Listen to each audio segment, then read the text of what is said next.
Hello दोस्तों। तो आज हम लोग बीएलएस इंटरनेशनल लिमिटेड का सेकंड पार्ट का वीडियो शूट कर रहे हैं। तो कल इसका फर्स्ट पार्ट का वीडियो हमने डाला था अपने चैनल पे, जिसमें हमने डिस्कस किया था बीएलएस इंटरनेशनल का जो बिजनेस मॉडल है वो, एंड इनका जो क्वार्टर 1 FY26 का भी रिजल्ट आया था उसके बारे में हमने डिस्कस किया था। और आज के वीडियो में हम इनका जो अभी कॉन्फ्रेंस कॉल हुआ था उसके बारे में डिस्कस करेंगे एंड इनका वैल्यूएशन देखेंगे कि करंटली ये लोग क्या 1 ईयर फॉरवर्डेड पी पर अवेलेबल है। तो चलिए सबसे पहले देखते हैं इनका एक ब्रीफ में एक बिजनेस मॉडल समझ लेते हैं। अगर आपको डिटेल में समझना है तो कल का वीडियो देख सकते हैं। तो actually BLS international visa processing के बिजनेस में है। ये लोग वीजा प्रोसेसिंग के अलावा पासपोर्ट से रिलेटेड, जो पासपोर्ट रेडी करवाना है या पासपोर्ट से रिलेटेड कोई वर्क है वो भी ये लोग करते हैं। इसके अलावा अगर किसी अदर कंट्री में आप विजिट करते हो तो अगर आपको वहाँ पर एम्बेसी में किसी कॉन्सुलर की जरूरत है तो वो भी आपको प्रोवाइड कराते हैं। इसके अलावा ये लोग सिटीजन्स एंड गवर्नमेंट के बीच में एक बॉन्डिंग के रूप में काम करते हैं और as per citizens requirement government के पास अगर उनकी कोई रिक्वायरमेंट ऐसी सिटीजन की जो गवर्नमेंट के जरिए पूरी हो सकती है तो ये लोग वो सर्विस भी प्रोवाइड करते हैं। इनके बिजनेस के अगर आप वर्टिकल देखें तो दो वर्टिकल इनके बिजनेस के। पहला जो सेगमेंट है वो है वीजा एंड कंसुलर वाला सर्विस वाला पार्ट, एंड इसमें ये लोग visa, passport and government to citizen services provide करते हैं। एंड दूसरा इनका जो सेगमेंट है वो डिजिटल सर्विस वाला पार्ट। तो डिजिटल सर्विस में क्या होता है कि इनका जो रिलेशनशिप है वो गवर्नमेंट के साथ भी है एंड प्लस प्राइवेट प्लेयर्स के साथ भी है। तो गवर्नमेंट को ये लोग ई गवर्नेंस में हेल्प करते हैं डिजिटल सर्विसेज के प्लेटफॉर्म पे अपने। ई गवर्नेंस का मतलब क्या होता है, जैसे जो डिजिटल इंडिया प्रोग्राम है वो हो गया, आधार कार्ड का एनरोलमेंट हो गया, इनकम टैक्स की फाइलिंग हो गई।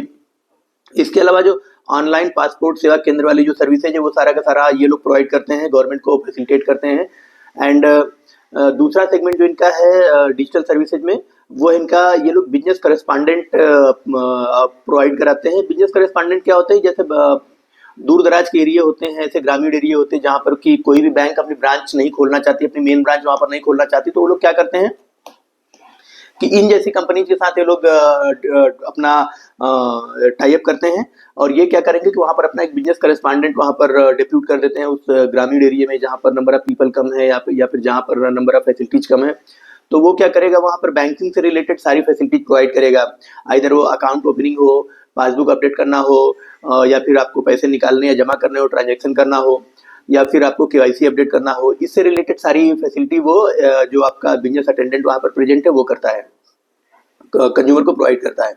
एंड इनका अलग अलग बैंकों के साथ टाई अप है इसके लिए, जैसे स्टेट बैंक ऑफ इंडिया के साथ इनका टाई अप है, HDFC बैंक के साथ इनका टाई अप है, इंडियन ओवरसीज बैंक के साथ इनका टाई अप है, एंड भी बहुत सारे छोटे मोटे बैंक्स हैं, कई सारे मेन स्ट्रीम के भी बैंक्स हैं जिनके साथ इनका टाई अप है और ये उनके लिए काम कर रहे हैं। और अगर आप स्टॉक प्राइस भी देखेंगे तो अपने टॉप से लगभग 40% ये इनमें करेक्शन आ चुका है ऑलमोस्ट।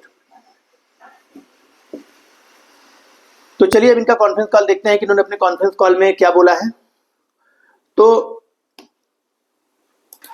इन्होंने अपने ओपनिंग रिमार्क में बताया कि इनका जो अभी इस क्वार्टर 1 FY26 में इनका 44% का इनका रेवेन्यू ग्रोथ आया था। तो इतना स्ट्रांग, ये जो इनका स्ट्रांग स्टार्ट हुआ है FY26 का, एंड वो Q1 के परफॉर्मेंस से आपको इनके ऑपरेटिंग मॉडल की स्ट्रेंथ एंड इनके स्ट्रेटेजिक एग्जीक्यूशन का इम्पैक्ट का पता चलता है। एंड जो कंसोलिडेटेड रेवेन्यू है इनका, उसमें 44% की ग्रोथ आई है, जो कि पहले लास्ट ईयर फर्स्ट क्वार्टर में अगर आप देखेंगे तो 493 करोड़ हुआ करता था, बढ़ के 710 करोड़ हो गया है।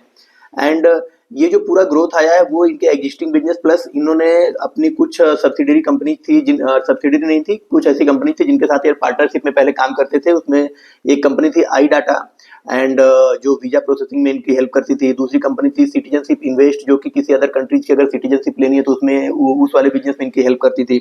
एंड एक आरडी फिडेलिस सॉल्यूशंस करके एक तीसरी कंपनी थी। तो इन तीनों कंपनियों के साथ पहले लोग पार्टनरशिप में काम करते थे, लेकिन अब ये इन्होंने क्या किया कि उन तीनों ही कंपनियों को एक्वायर कर लिया है, उनका 100% स्टेक ले लिया है।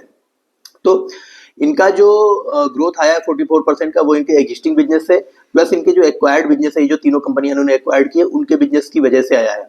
एंड इनका जो इबिट्टा है उसमें 53% की ग्रोथ आई है compare to last year first quarter, जो पहले 133 करोड़ हुआ करता था, बढ़ के 204 करोड़ हो गया है। एंड इनका जो इबिट्टा मार्जिन है वो पहले लास्ट ईयर के फर्स्ट क्वार्टर में 27% हुआ करता था, वो बढ़ के अभी 28.7% हो गया है। एंड इनका जो पैट ग्रोथ है, प्रॉफिट आफ्टर टैक्स, वो उसमें 50% की ग्रोथ आई compare to last year first quarter. And इनका जो अगर आप सेगमेंट वाइज परफॉर्मेंस देखते हैं तो जो इनका वीजा एंड कंसुलर सर्विस वाला जो इनका सेगमेंट है उसमें इनका रेवेन्यू ग्रो हुआ है 60% से ईयर ऑन ईयर, एंड इनका जो मार्जिन, इबिट्टा मार्जिन, उसमें 46.4% से ग्रो हुआ है। जो कि वो भी 46.4% है, जो कि लास्ट ईयर के फर्स्ट क्वार्टर में 49.3% हुआ करता था, सॉरी 29.3% हुआ करता था। तो उसमें अच्छी खासी ग्रोथ इनको देखने को मिली है। एंड इनका जो दूसरा सेगमेंट है डिजिटल सर्विस वाला बिजनेस, उसमें अगर देखेंगे कि उसमें रेवेन्यू ग्रोथ लगभग 218% उनका रेवेन्यू ग्रो हुआ है। एंड इन्होंने 10,000 रिटेलर्स को ऑनबोर्ड किया है। एंड जो इनके बिजनेस करेस्पॉन्डेंट वाले सेगमेंट है उसमें स्ट्रेटेजिक पार्टनरशिप की है बजाज फिनसर्व के साथ, एचडीएफसी बैंक के साथ। एंड अपना डिजिटल फुटप्रिंट भी इन्होंने बढ़ाया है। छत्तीसगढ़ में एक सब रजिस्ट्रार ऑफिस को इन्होंने डिजिटलाइज किया है। एंड वहाँ का जो लैंड रिकॉर्ड रजिस्ट्रेशन हुआ करता था उसको स्ट्रीमलाइन किया है। राजस्थान में आधार एनरोलमेंट सेंटर इन्होंने ओपन किए हैं। एंड डिलीवरी जो है कि एक मतलब डिलीवरी एक जैसे आपका वो डिलीवरी करने वाला डिलीवरी पार्टनर है इनका, डिलीवरी करके नाम से, DELHIVERY। तो डिलीवरी के साथ इन्होंने एक नेशन वाइड कुरियर सर्विसेज के लिए पार्टनरशिप भी की है। एंड लास्ट ईयर इन्होंने 1,000 करोड़ का इन्वेस्टमेंट किया था इन्होंने जो ये तीनों कंपनियां इन्होंने बाई की है उसके लिए। एंड इसके बाद भी इनके बैलेंस शीट के ऊपर हेल्दी 928 करोड़ का कैश पड़ा हुआ है। तो अब आते हैं इनके क्वेश्चन एंड आंसर वाले सेगमेंट के ऊपर। तो इनसे जो सबसे पहला क्वेश्चन पूछा गया वो इनकी एक जैसे ये काफी बड़ी कंपनी वीजा प्रोसेसिंग में, तो वैसे इनके जैसी एक और बड़ी कंपनी है वीजा प्रोसेसिंग में, वीएफएस नाम से। तो वीएफएस का आईपीओ आने वाला है। एंड इनसे पूछा गया कि आप ये जो वीएफएस का आईपीओ आ रहा है तो उससे आपका कंपटीशन होगा, तो आप उस कंपटीशन को कैसे देखते हैं। एंड आपका जो करंट में 40% का इबिट्टा मार्जिन, इबिट्टा ग्रोथ है, आप क्या इसको आगे आने वाले क्वार्टर में सस्टेन रख पाएंगे, कंटिन्यू कर पाएंगे। तो मैनेजमेंट ने जवाब दिया कि हमारा इबिट्टा मार्जिन पहले 29% हुआ करता था, उसको हम बढ़ा के 40% तक लेके आए हैं। और हमारा लॉन्ग टर्म में ऑब्जेक्टिव इसको मेंटेन रखने का है। और प्रोबेबली हम लोग इसको मेंटेन रखेंगे क्योंकि हमको अच्छा खासा मार्केट में ग्रोथ दिखाई दे रहा है।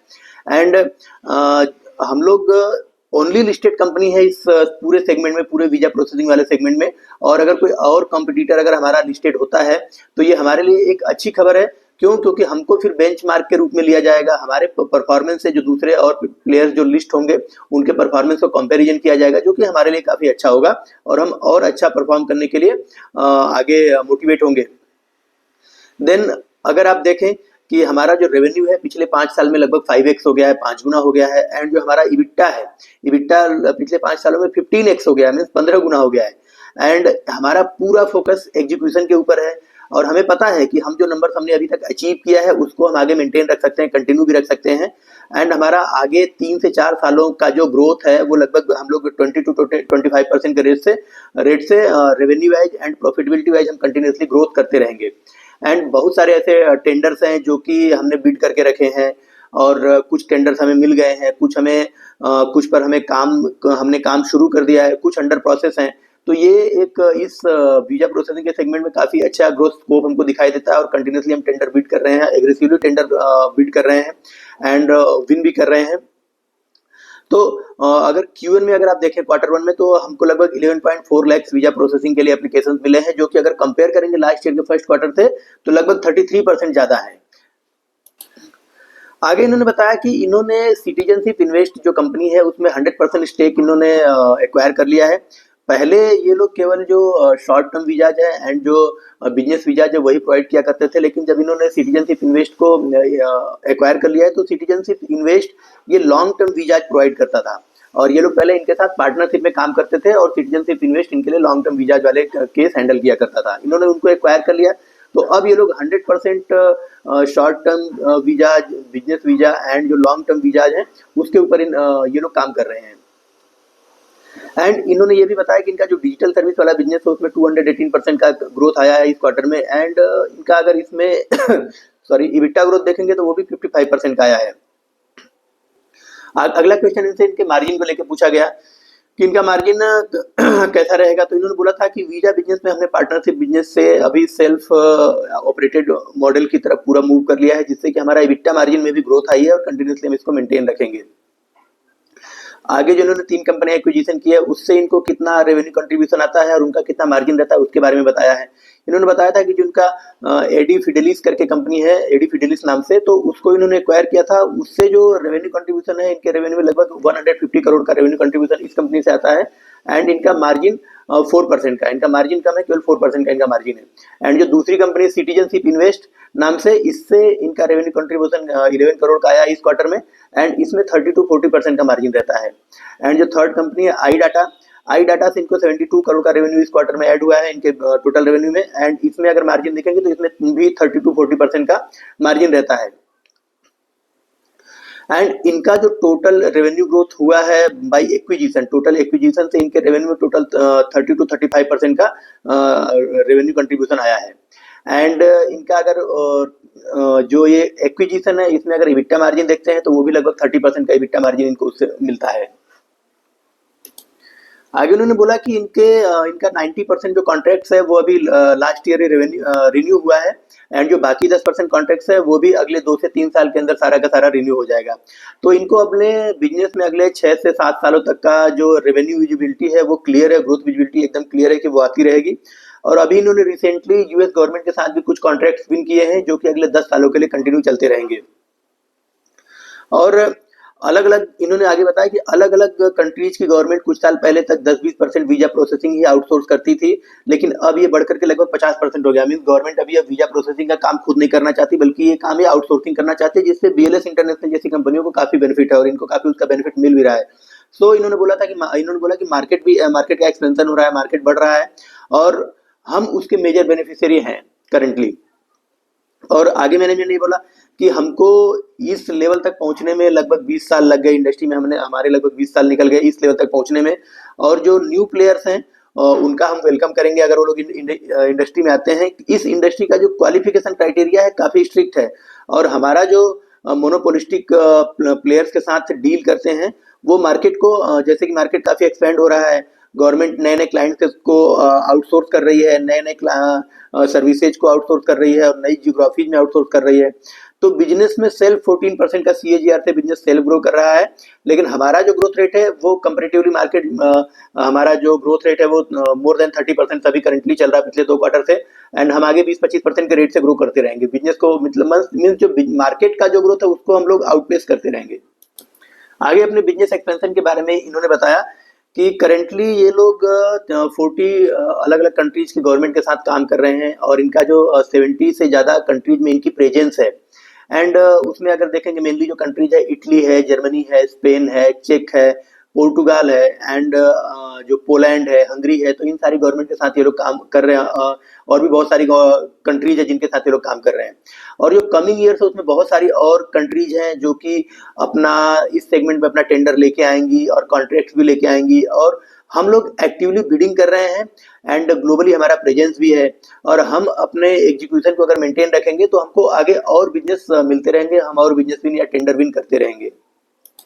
अगला क्वेश्चन इनके profit growth and sales growth को लेकर किया गया। तो मैनेजमेंट ने बोला कि हमने अपने पार्टनर्स का एक्विजिशन कर लिया है। तो पहले हमारा जो पार्टनर बेस्ड बिजनेस मॉडल हुआ करता था वो अभी हमारा अपने बिजनेस मॉडल को हमने सेल्फ मैनेज्ड कर लिया है, और अब हमारा मार्जिन धीरे धीरे ओवर द टाइम स्टेबलाइज हो जाएगा।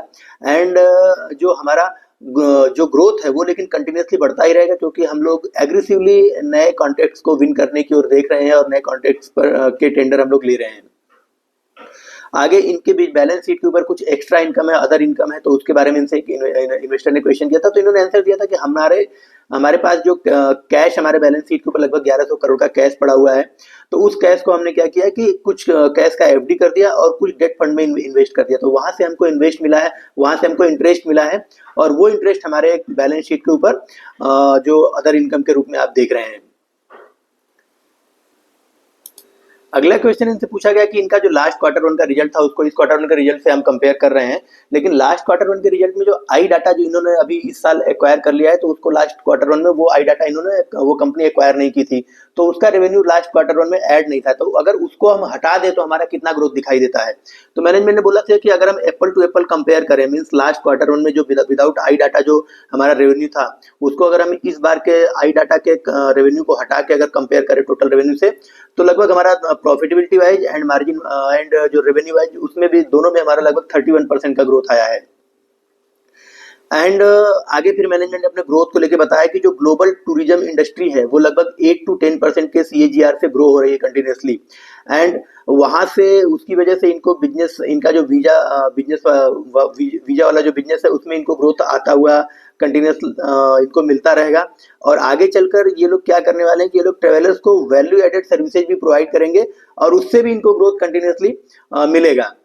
फिर नेक्स्ट क्वेश्चन इनसे इनके बिजनेस के नीश को लेकर पूछा गया कि इनके बिजनेस में या इनकी कंपनी के अंदर ऐसा कौन सी स्पेशलिटी, इनका ऐसा कौन सा मोट है या ऐसा कौन सा नीश है कि इनको ज्यादा से ज्यादा ये लोग ऑर्डर विन करेंगे, ज्यादा ज्यादा टेंडर विन ये लोग करेंगे और अदर जो इनके कॉम्पिटिटर वो नहीं कर पाएंगे। तो इन्होंने बोला था कि देखिए, पहली बात तो ये कि हमको कि इस इंडस्ट्री में टोटल 20 ईयर्स हो गए हैं, तो हमारे अलग अलग कंट्रीज के साथ, अलग अलग कंट्रीज की गवर्नमेंट के साथ स्ट्रांग रिलेशनशिप्स हैं और हम कंटिन्यूसली उनके जो टारगेट्स हैं उनको अचीव करके उनको दे रहे हैं, उनकी प्रोसेसिंग को ईजी कर रहे हैं। तो इसकी वजह से क्या है कि वो लोग किसी नए प्लेयर्स को कॉन्ट्रैक्ट्स देने से पहले कई बार सोचेंगे कि वो प्लेयर कर पाएगा कि नहीं कर पाएगा, क्या है। और हमारे साथ उनका ऑलरेडी एक बहुत अच्छा ट्रैक रिकॉर्ड है, बहुत अच्छा स्ट्रांग रिलेशनशिप है। तो ज्यादा से ज्यादा टेंडर जो हमारे गवर्नमेंट के साथ कंटिन्यूसली जो चल रहे हैं पुराने कस्टमर्स हैं वो हमारे साथ ही कंटिन्यू करेंगे। एंड इसके अलावा जो हमारा एक्सपीरियंस है, हमारा जो डिलीवरी है एंड जो हमारा प्रेफरेंसेज फ्रॉम क्लाइंट गवर्नमेंट्स है एंड हमारा जो प्लेटफॉर्म है और भी कई सारे फैक्टर्स हैं जिसकी वजह से हम टेंडर विन करते हैं। तो ये सारे हमारे आगे की ग्रोथ में भी कंटिन्यूसली इंपॉर्टेंट रोल प्ले करते रहेंगे। और कुछ कंट्रीज ऐसी है जिनके जिनके वीजा के रूल्स काफी स्ट्रिक्ट हैं, वो लोग जनरली जल्दी वीजा देते नहीं है। और कुछ कंट्रीज ऐसी हैं जो कि ई वीजा की तरफ ज्यादा शिफ्ट कर रहे हैं, तो उससे इनके बिजनेस के ऊपर क्या फर्क पड़ेगा, ये क्वेश्चन इनसे पूछा गया था। तो इन्होंने बोला था कि कई कई ऐसी कंट्रीज है जो वीजा देने में काफी स्ट्रिक्ट हैं और लेकिन हम उनके साथ ऑलरेडी काम कर रहे हैं और उनको उतने ही एप्लीकेशन हम देते हैं जितने उनकी एम्बेसी इजीली प्रोसेस कर देती है। तो जैसे ही उनकी एम्बेसी अपनी जो वीजा प्रोसेसिंग की कैपेसिटी है उसको बढ़ाएगी, तो हमारा जो उनको नंबर ऑफ जो एप्लीकेशन है वो देना भी अपने आप ही बढ़ जाएगा। तो हमारा बाई डिफॉल्ट हमारा वॉल्यूम बढ़ जाएगा। और जहां तक ई वीजा का क्वेश्चन है, तो कुछ लिमिटेड कंट्रीज हैं जो कि ई वीजा की तरफ मूव कर रही हैं या उनके ऊपर ज्यादा फोकस कर रही हैं और ये एक डिफरेंट मार्केट है। इससे हमारे बिजनेस के ऊपर कोई खास फर्क नहीं पड़ेगा, कोई खास इंपैक्ट नहीं पड़ेगा, क्योंकि जो डेवलप्ड या डेवलपिंग कंट्रीज है, जो डेवलप्ड या डेवलपिंग नेशंस है, वो अभी भी वीजा एप्लीकेशंस का प्रॉपर स्क्रूटिनाइजेशन करते हैं और उसके बाद वीजा प्रोवाइड करते हैं। अगला क्वेश्चन इनसे बोला गया कि जो इनका बीएलएस इंटरनेशनल का जो बिजनेस है, इसमें हम लोग कंटिन्यूसली हर क्वार्टर में रिजल्ट अच्छा दिए जा रहे हैं। लास्ट क्वार्टर में अगर आप देखें तो मोर देन 50% का ग्रोथ आया था, इस बार भी 44% का ग्रोथ आया है। तो हमारे रिजल्ट तो काफी अच्छे आ रहे हैं। इसके बाद भी हमारे पास कोई बड़ा इन्वेस्टर नहीं आता, हमारे पास कोई ऐसा कोई बड़ा इंस्टीट्यूशनल इन्वेस्टर नहीं है। केवल एक सबसे बड़ा इंस्टीट्यूशनल इन्वेस्टर हमारे पास जो वो LIC है। तो LIC के अलावा आप जो बड़े इंस्टीट्यूशनल इन्वेस्टर्स हैं उनको अपने बिजनेस में पार्टिसिपेट करने के लिए आप लोग एक जो इन्वेस्टर रिलेशनशिप मैनेजर है उसको हायर करें और कुछ जो एनालिस्ट कॉन्फ्रेंस होते हैं उनको आयोजित करें और जो एनालिस्ट कॉन्फ्रेंस ऑलरेडी कोई और आयोजित कर रहा है वहां पर ज्यादा पार्टिसिपेट करें और अपने इन लोगों के साथ ज्यादा मीटिंग करें, डील करें, ताकि वो लोग आपके बिजनेस में इन्वेस्ट करें। तो आप लोग उस सेगमेंट के उस पार्ट को लेके आप लोग क्या कहना चाहेंगे? तो मैनेजमेंट ने बताया कि इन्वेस्टमेंट साइड में हमारा ज्यादा फोकस नहीं रहता है। लास्ट ईयर हमने एक इन्वेस्टर रिलेशनशिप मैनेजर हायर किया है एंड उस डायरेक्शन में देखना हमने शुरू कर दिया है। हम लोग कॉन्फ्रेंस अटेंड करना शुरू कर दिया, हम लोग इन्वेस्टर कॉन्फ्रेंस मैनेज करना शुरू कर दिए हैं और ज्यादा इन्वेस्टर कॉन्फ्रेंस में पार्टिसिपेशन भी करना शुरू कर दिया है और अपने सोशल मीडिया प्रेजेंस को भी आगे बढ़ाना शुरू कर दिया हमने। तो आगे चल के हमको इनके बिजनेस में जो इंस्टीट्यूशनल इन्वेस्टर्स हैं उनका पार्टिसिपेशन दिख सकता है। अगला क्वेश्चन इनसे पूछा गया कि ये लोग वीजा प्रोसेसिंग के सेगमेंट में तो काम करते ही हैं, तो ये लोग क्यों नहीं जो ट्रैवल इंडस्ट्री है, जो टूरिज्म का बिजनेस है उसमें एंटर कर लें। क्योंकि वीजा प्रोसेसिंग का जब ये लोग काम करते हो तो टूरिज्म से रिलेटेड काम भी इनके लिए बहुत ईजी होगा और इनको क्लाइंट भी इनके पुराने जो एग्जिस्टिंग क्लाइंट्स है वही उनको काफी बिजनेस मिलेगा। तो मैनेजमेंट ने बोला कि देखिए, हमारे ऊपर कोई रिस्ट्रिक्शंस नहीं है, ना तो हमने कोई किसी अदर गवर्नमेंट के हमने क्लॉज पढ़े हैं। हो सकता है कि गवर्नमेंट के क्लॉज में हो, लेकिन अगर इन केस फ्यूचर में हमको, अभी तो करेंटली हम अपने जो कोर बिजनेस है वीजा प्रोसेसिंग का उसी के ऊपर फोकस कर रहे हैं। इन फ्यूचर में भी हम लोग उस बिजनेस में एंट्री करें, अगर उस बिजनेस में एंट्री करेंगे तब देखेंगे कि हमको कैसे क्या करना है, लेकिन करेंटली हमारा फोकस अपने कोर बिजनेस के ऊपर है। एंड आगे इन्होंने अपनी डिविडेंड पॉलिसी के बारे में बताया कि इनका जो टोटल प्रॉफिट होता है उस टोटल प्रॉफिट्स का 30% ये लोग एज ए डिविडेंड अपने शेयर होल्डर्स में बांट देते हैं। एंड इन्होंने बोला कि अभी जो इनको 11.4 लाख जो वीजा एप्लीकेशंस मिले हैं लास्ट क्वार्टर में, Q1 में, तो इसमें कितना परसेंट टूरिज्म वीजा है, कितना परसेंट सिटीजनशिप वीजा का जो रेशियो है वो है। तो इसमें इन्होंने बताया था कि हमारे पास लास्ट क्वार्टर में जो करंट क्वार्टर है Q1 FY26 इसमें लगभग 11.4 लाख वीजा एप्लीकेशन मिले हैं। इसमें 99% जो है वो tourist visa and business visa है एंड केवल 1% ही है जो सिटीजनशिप वीजा है। तो दोस्तों ये था इनका पूरा का पूरा कॉन्फ्रेंस कॉल। हम इनका करंट थोड़ा सा वैल्यूएशन पर भी डिस्कस कर लेते हैं। तो करंट में अगर आप देखें कि इनका मार्केट कैप लगभग 14,000 करोड़ का मार्केट कैप है और इनका करंट भी 25 का है एंड अपने टॉप से लगभग 40% इनका स्टॉक प्राइस करेक्ट भी हो चुका है। तो वैल्यूएशन ऑलरेडी काफी रीजनेबल हो चुके हैं एंड अगर इनका 1 ईयर फॉरवर्डेड पी आप कैलकुलेट करें तो लास्ट ईयर में इन्होंने लगभग 2193 करोड़ का इन्होंने रेवेन्यू जनरेट किया था। अगर इनको 25% के जो मैनेजमेंट ने ग्रोथ का गाइडेंस दिया कि हम 20 to 25% के रेट से अगले 3 से 4 सालों तक ग्रो करेंगे, तो अगर 25% के ग्रोथ रेट को एज्यूम करके हम इनका कैलकुलेशन करें तो 1 ईयर फॉरवर्डेड पी वो लगभग 22 के आसपास 21-22 के आसपास निकल के आता है। तो अगर आप देखें कि 25% का ग्रोथ ये लोग कर मिनिमम, जैसे अभी करेंटली अगर आप ग्रोथ देखें तो 44% का ग्रोथ आया इस क्वार्टर में और लास्ट क्वार्टर में भी 57% का ग्रोथ था। तो ग्रोथ तो ये लोग बहुत अच्छा दे रहे हैं, लेकिन फिर भी मैनेजमेंट गाइडेंस दे रहा है कि हम 25% के रेट से ग्रो करेंगे। तो अगर हम 25% को ही अगर माने तो 25% के रेट से ग्रो करने वाली कंपनी आपको 21-22 के 1 ईयर फॉरवर्डेड पी पर अवेलेबल है। तो बिजनेस काफी लुक्रेटिव नजर आता है, बिजनेस डील काफी अच्छी नजर आती है और वैल्यूएशन वाइज भी काफी अच्छा है। लेकिन अभी थोड़ा सा इनके बिजनेस के ऊपर में भी हो सकता है कि आगे आने वाले क्वार्टर्स में आपको दिखे कि जो ट्रम्प का इफेक्ट है, जो ट्रम्प ने भी H1 वीजा के ऊपर कुछ और नए रूल से अप्लाई कर दिए हैं, तो मे भी उसकी वजह से इनके बिजनेस में आगे आने वाले क्वार्टर्स में कुछ प्रॉब्लम दिख सकती है। तो करेंटली मेरा तो सजेशन रहेगा कि मतलब इसमें अभी करंट में पोजीशन ना बनाएं, लेकिन इसको ट्रैक लिस्ट में रखें। अगर आगे थोड़े हालात सुधरते हैं, थोड़े जो यूएस गवर्नमेंट के साथ जो इंडियन गवर्नमेंट का जो थोड़ा टशन चल रहा है उसमें अगर थोड़ा रिलैक्सेशन मिलता है आगे, तो ये बिजनेस यहाँ से अच्छा खासा पैसा बना सकता है इन्वेस्टर्स के लिए। आपको इससे रिलेटेड कोई क्वेश्चन है तो आप लोग कमेंट बॉक्स में डालिए। Thank you.